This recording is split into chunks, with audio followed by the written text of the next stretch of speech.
है कि सोमवार की अगर प्रदोष पड़ती है, बहुत ध्यान से सुनना महाराज, सोमवार की प्रदोष पड़ती है तो शंकर भगवान कैलाश पर निवास करते हैं। मंगलवार की प्रदोष पड़ती है तो शिव काशी में निवास करते हैं। बुधवार की प्रदोष पड़ती है तो शिव रजत भवन में निवास करते हैं। गुरुवार की प्रदोष पड़ती है तो शिव गंगा के स्थल पर निवास करते हैं। शुक्रवार की अगर प्रदोष पड़ती है तो शिव नीलकंठ पर विराजमान होते हैं। शनिवार की अगर प्रदोष पड़ती है तो शिव शमी के वृक्ष के नीचे रहते हैं। और रविवार की जब प्रदोष पड़ती है तो शिव बेलपत्र के पेड़ के नीचे निवास करते हैं। महाराज ये एकादशी शंकर से कह रही है कि आपका स्थान ये नहीं कि आप कैलाश पर मिले, उस वार को, उस तिथि के दिन, उस अनुकूल।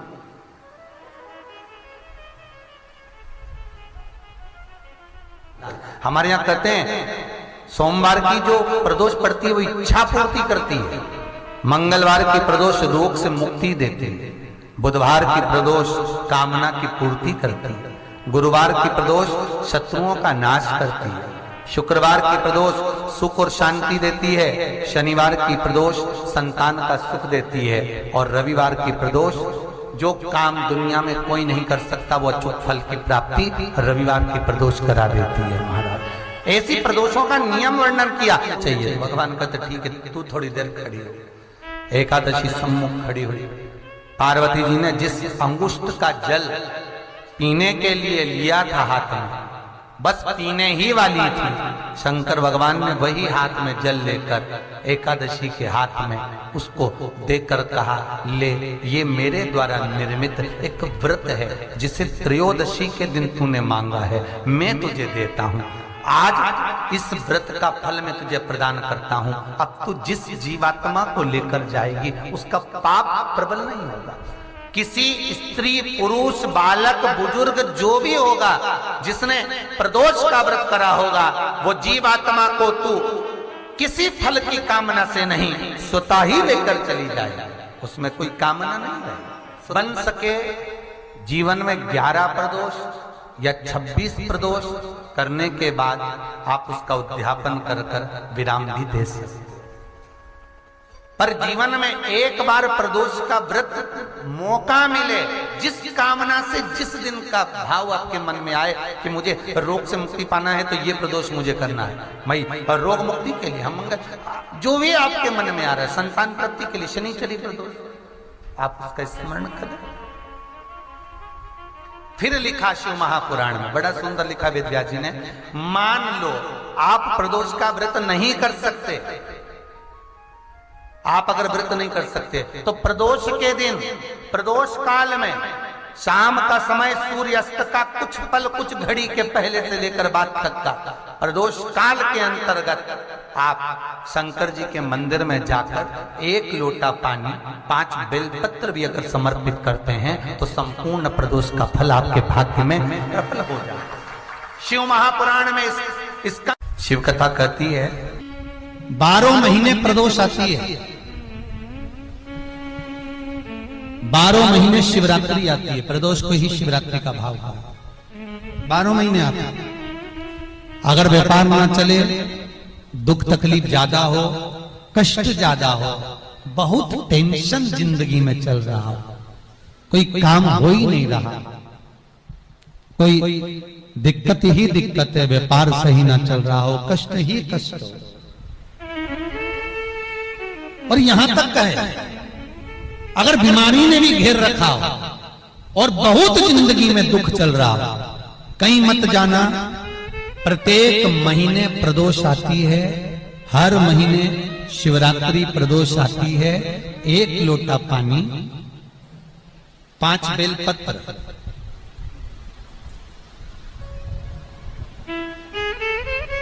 5 बेलपत्र, 1 शमी पत्र, 1 शमी पत्र, 5 बेलपत्र तांबे के लोटे में जल में डाल लीजिए। 7 दाने अक्षत के, आखे अक्षत के डाल लीजिए। और प्रदोष काल में, प्रदोष काल जो शाम का समय होता है, प्रदोष काल में भगवान शंकर के मंदिर जाकर पांव में चप्पल पहनकर ना जाइए, घर में घी का दिया लगाकर कलश लेकर शिव के मंदिर में चले जाइए। शिव मंदिर में दिया नहीं लगाना है, आपको केवल घर में दिया लगाकर जाना है। और शंकर जी के मंदिर में वो ऐसा कैसा ही पानी पूरा उंडेल कर डालकर शिवलिंग पर आ जाए, झोली पसार कर प्रणाम करिए। शंकर की देहली पर 2 मिनट बैठकर ओम नमः शिवाय का स्मरण कर लीजिए। ओम नमः शिवाय भी आपको बोलना बताया था कि सौभाग्यवती नारी स्त्री नमः शिवाय ओम बोले और पुरुष ओम नमः शिवाय बोले। अगर पति और पत्नी दोनों बैठकर जाप कर रहे हैं तो दोनों ओम नमः शिवाय बोल सकते हैं, पर नारी अगर अकेले बैठकर स्मरण कर रही है तो नमः शिवाय ओम। आप जब नमः शिवाय ओम बोलना चालू करेंगे तो ओम अपने आप ही आगे आ जाएगा। बोल कर देखिए, नमः शिवाय ओम, नमः शिवाय ओम, नमः शिवाय ओम, नमः शिवाय ओम, नमः शिवाय। नमः शिवाय से चालू करा, ओम अपने आप आगे आ जाएगा। पर पुरुष जब जब जाप करे ओम नमः शिवाय बोले। पति पत्नी दोनों बैठकर जाप कर रहे हैं तो ओम नमः शिवाय बोल सकते। केवल स्त्री जाप कर रही है तो नमः शिवाय ओम, नमः शिवाय ओम, नमः शिवाय ओम, नमः शिवाय ओम, नमः शिवाय ओम अपने आप आ जाएगा। स्मरण 5 बार, 3 बार, 7 बार, कुछ देर शिव के मंदिर में प्रदोष काल में, प्रदोष के समय पर, प्रदोष के दिन बैठकर शिव नाम का जाप करें। जल का पात्र वापस घर में ले आए और बड़े प्रेम से अगले महीने फिर प्रदोष के दिन, फिर प्रदोष काल में शिव के द्वारे जाएं, फिर विनती करें, कहीं मत जाना, केवल शंकर की शरण में जाना, उससे कहना, उससे निवेदन करना। मुझे विश्वास है मेरे शंभु पर। स्कंद पुराण कहती है, शिव महापुराण कहती है, अगर आपने 2 या 3 या 4 प्रदोष ही कर लिए तो मेरा महाकाल बाबा आपकी झोली तो भर ही देगा खुशी से। 2, 3, 4 बस बहुत। पूरे साल की तो आप करना, छोड़ना मत ही। अगर बाबा देवी दे तो पूरा साल तो करना ही करना, बीच में नहीं छोड़ना बाबा। कई बार स्त्रियां सोचती हैं कि बीच में रजस्वला धर्म जाता है तो हम नहीं जा सकते, तो घर का कोई व्यक्ति जाए, पर करना सब पूरे महीने की, मतलब हर महीने में एक बार कैलेंडर में जाके निशान लगा लो, लिखा हुआ रहता है प्रदोष, निशान लगा लो कि इस दिन मुझे जाना है शिव मंदिर, नमन करना, अपनी दिल की बात बाबा भोलेनाथ से कहना, अपने मन का बात मुझे शिव से कहना, बस विचार कर लिया।